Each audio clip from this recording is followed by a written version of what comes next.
Баярны хичээл номер 1. Өнөөдрийн хичээлдээр тэ аримас, тэ-имас хэлбэрийг үзнэ. За, Японы үйл үг нь 3 бүлэгт хуваагддаг. За, үйл үгэн дээр тэ-имас, тэ-аримас хэлбэрийг залгахдаа үйл үгийн 1-р бүлэгт үүцүү рүүгээр төгссөн бол үүцүү рүүгээ гээгээд жижиг цүдээ тэ авнаа. Жишээ нь тацуу гэдэг үг маань таттэй болж хөрнө гэсэн үг.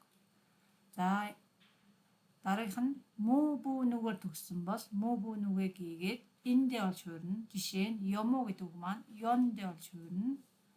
За, күгээр төгссөн үг маань итэ. Жишээ нь каку гэдэг маань кайте болно. Гүүгээр төгссөн нь идээ болж хуураад жишээ нь оёго гэдэг үг маань ойдээ болно.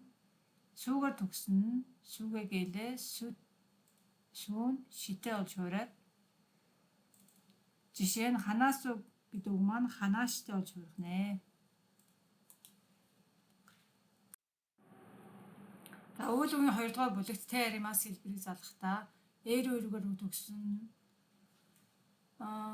үйл үг маань рүүгийн гээгээд шууд залгана. Жишээ нь табэру гэдэг үг маань табэтэй болж хуурах нэ. За, 3-р бүлэгт нь күрүү сүрүү гэсэн 2 үг байгаа. За, күрүү хэлбэр дээр тэ нөхцөлийг залгахын тулд рүүгээ гэлээ күүн ки болоод тэ хэлбэр аавна. За, сүрүү нь болохоор рүүгээ гэлээ сүүн ши болоод араасаа тэ нөхцөлийг авах нэ.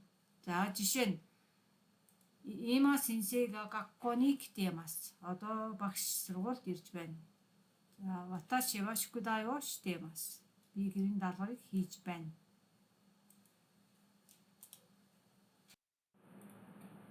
Дүрмийн тайлбарыг дараах линкээс үзээрэй. 2-р группийн үйл үгийн хэлбэртэй 1-р группийн үйл үг нийт 16 үг байгаа. Энийг заавалж хийлээрэй.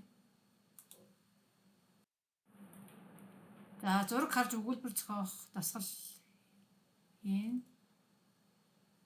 За, жишээ нь 6 гэдэг тооны ард мисэно майни менюга хатте аримас. Дэлгүүрийн өмнө меню өлгөөстэй байна.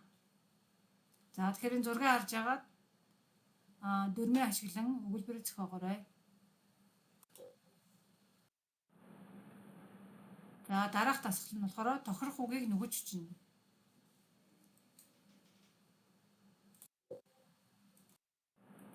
Гэрийн даалгавар үндсэн дүрмээ ашиглан 10 өгүүлбэр зохионо. Асуух зүйлээ тэмдэглэж ирнэ. За, шинэ үг чийжлэн 2-р группийн үйл үгийн хэлбэртэй 1-р группийн үйл өгнүүдийг 2-2 мөр хүчиж хийлээрэй. За, гэрийн даалгавраа дараах мэйл хаяг руу анги нэрээ бичээд явуулаарай.